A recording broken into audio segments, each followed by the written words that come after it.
Hello. Hi, my name is Jeongki. I'll be graduating this year. And human rights has been my passion since it goes back to my childhood. I remember growing up with stories of my great-grandfather, who was one of the first lawyers in Korea. It was a difficult time in Korea when our country was occupied by Japanese Empire. He was the first one to actually study abroad in Tokyo, got a law degree, and instead of following a lucrative offers, he came back to Korea and defended his fellow countrymen who were without states. Inspired by that example, I always ask the question, what's the cause that I can give my life to? What's the challenge that our generations can take up? And traveling around the world when I was a kid and also studying abroad at a young age, human rights came to my mind. So, first year in NYU, 4 years ago, I was a North Korean human rights activist. And I still remember the winter day, right on the Washington Square Park over there, handing out flyers and chanting lines like, concentration camps still exist. And these flyers have facts like there's detentions going on, political speeches limited, and then these refugees crossing the North Korean borders. We handed about 200 flyers to the student who was going to class and also just a passerby from the street. That night, the film screening that we all invited all these people to, none of the people that we gave the flyer to came to the event. Only the people who came were our friends and our family members. So that got me thinking.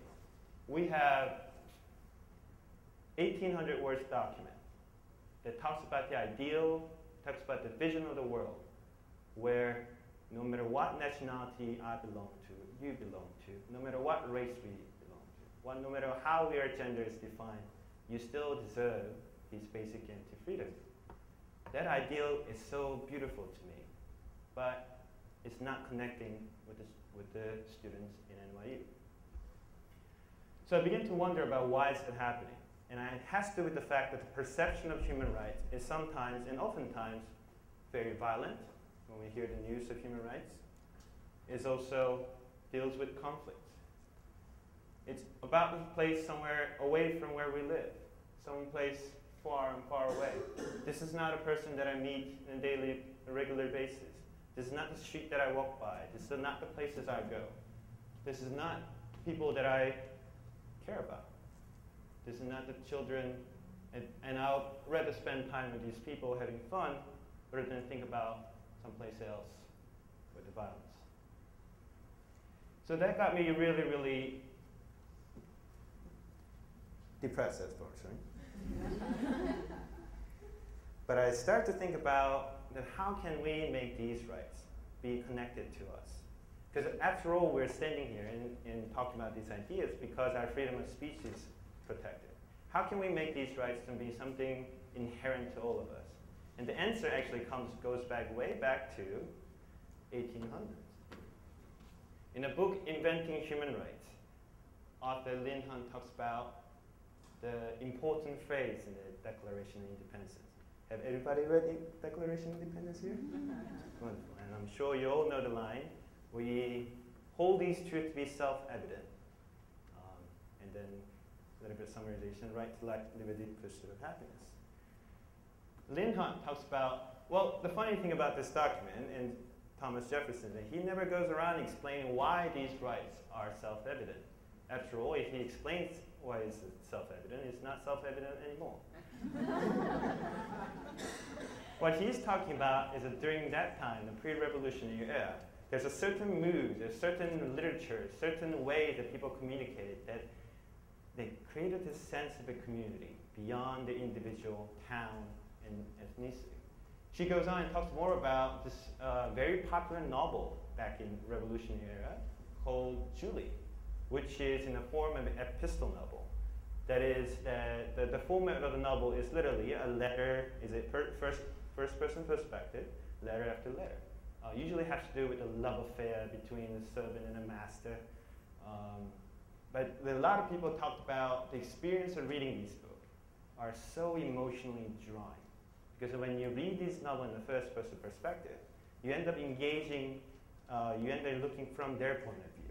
So later on, it goes on and talks about what was critical about the popularity of epistle novel before French Revolution, before American Revolution, was that it was able to create this sense of imagined empathy. The publication of news media, publication of news and pamphlets has helped the French nation and American colonies to think about imagined community, something beyond their own town, but think about a nation. But these ideals of how fellow human beings to be respected to one another comes from imagined empathy. It came with his communicative knowledge. Then the question is, how can we foster imagined empathy today? What could be the way these kind of our generation also have this sense of a umbrella feeling of the world? So that's where my project comes in. So my friend Rick Stern and I have been working on this project called VPOP, that is called Video Pen Pal Project. Idea is that the web is enlarged.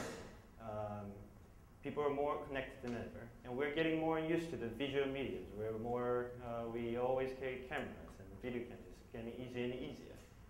So in a world that we all experience different things, how about we capture that with films or pictures, and then go to the website where actually we use universal symbols instead of language that divides us to identify our common interests and exchange those moments together. And by looking at from that person's eye, that person's camera, that person's picture, we're able to perhaps look from that person's perspective and realize that we are, after all, not that different. We all like similar things. We all like cute things. And then there are things that we have in passion together around the world. So where does that lead us today? I think human rights, even though how much I'm disappointed about the movement and the experience that I had, I think it is still beautiful values. It's an ideal that we can all strive to. I think it aligns with the historic narrative of progressism, where there was our previous generation fought for national independence. Our previous generation fought for civil rights, women's suffrage. And today I think human rights could be one of those things. I believe that our generation's challenge may not lie in the distance of space, but within each other as we discover humanity. Thank you.